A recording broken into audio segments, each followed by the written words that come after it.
From Washington, this is VOA News.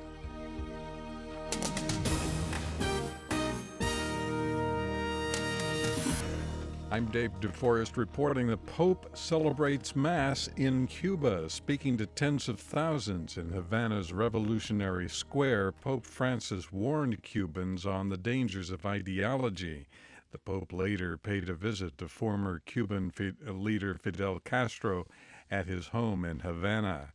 U.S. Secretary of State John Kerry says the Obama administration will increase the number of refugees allowed to enter the United States to 100,000 annually by 2017. Kerry spoke in Berlin. I'm pleased to announce today that the United States will significantly increase our numbers for refugee resettlement in the course of this next year and the year after. Earlier Sunday, Austria said 11,000 migrants crossed into the country from Hungary in the past 24 hours. Australia is under pressure by rights groups to resettle Syrian refugees. With the divided electorate, new Prime Minister Turnbull is seen as unlikely to offer sanctuary to more migrants. Phil Mercer takes a look. Pro- and anti-refugee campaigners have clashed in recent weeks in Australia. So will there be any major changes under new Prime Minister Malcolm Turnbull to a hardline stance on immigration, where the military turns migrant boats away from Australia, or where detainees are sent for processing in remote camps in the South Pacific? Experts say major policy changes are not likely, after Turnbull had earlier praised his predecessor's efforts to stop asylum seekers breaching the nation's maritime frontiers. Immigration remains one of Australia's most divisive issues. Phil Mercer, Sydney. Violence has erupted at the hotel in the capital of Burkina Faso, where negotiations are being held to bring an end to a 4-day-old military coup. This is VOA News. Tanzania's main opposition party says it will file a lawsuit Monday against the country's ruling party and its presidential candidate John Magufuli, accusing them of stealing their party's symbols, logo, and manifesto in violation of copyright laws. Political parties in Tanzania are required to register those items and get them approved by the National Electoral Commission ahead of elections. Military sources in Cameroon say 2 suicide bombers have killed at least 5 people in what appeared to be the latest cross-border attack by Nigeria's Boko Haram Islamist militant group. Those killed in the northern town of Mora included a police officer, 2 civilians, and the 2 young female suicide bombers who detonated their explosives about 8 a.m. near the entrance to the town.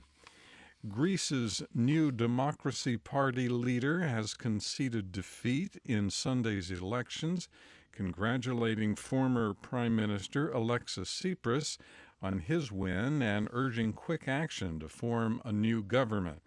The concession by challenger Vangelis Maimourakis came about an hour after polls closed, and 2 key exit opinion surveys showed Tsipras's leftist Syriza party with a narrow lead. Official projections later showed Syriza winning with 35.5% of the vote. The United Nations Nuclear Agency says its chief has, for the first time, visited a controversial Iranian military site where Western analysts allege that Iranian scientists conducted covert research and testing as they sought to build a nuclear bomb. A spokesman for the Vienna-based International Atomic Energy Agency said Sunday that agency chief Yukiya Amano recently visited the Parachin base east of Tehran.